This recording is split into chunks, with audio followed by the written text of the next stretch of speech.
The band's been really successful after only 3 albums.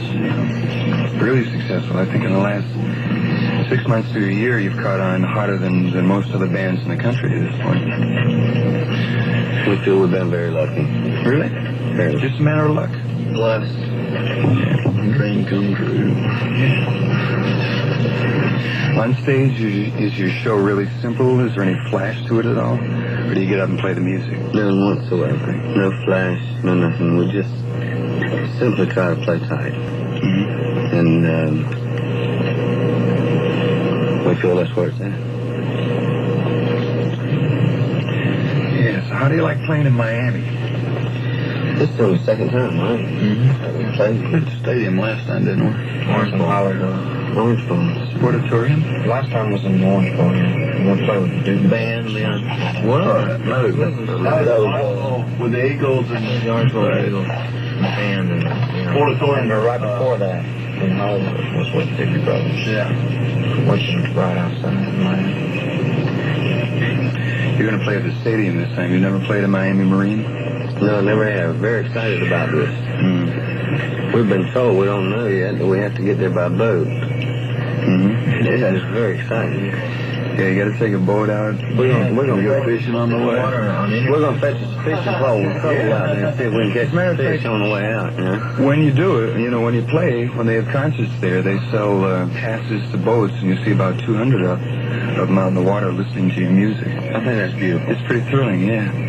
You did a tour with The Who last year. Yeah, 2 years ago. How did you like touring with The Who?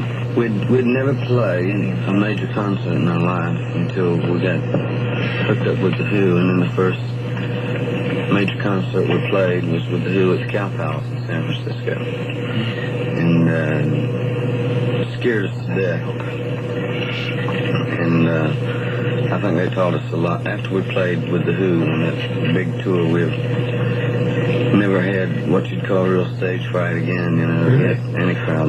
What did they teach you exactly that you think is so worthwhile? Professionalism. We had to go up there and leave the stage hot. For one thing, we had to get the people not to boo us off. And the first couple jobs, we were scared. And after that, we had people getting out of their seats and coming up to the front of the stage to see us.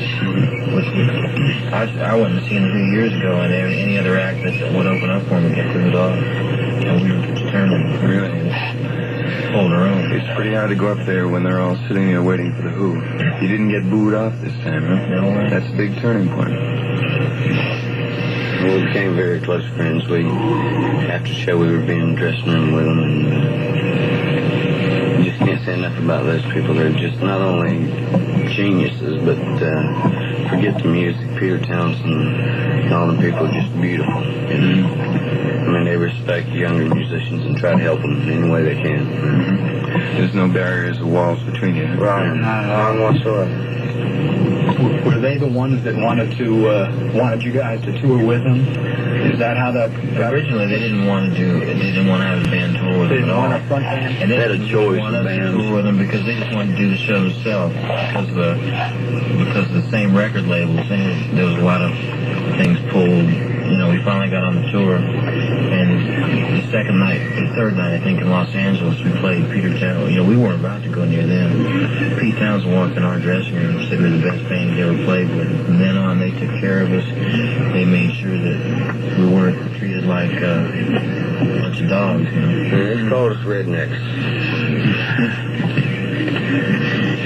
The last couple of years, Southern music has really taken off, and I suppose that's due in part to bands like the Allmans and the Marshall Tucker Band. First hit it right on the nail. If it hadn't been for Dwayne and Greg Allman opening up the door and all for other Southern bands, and we'd probably still be down here playing clubs. Mm-hmm. They brought attention to the South.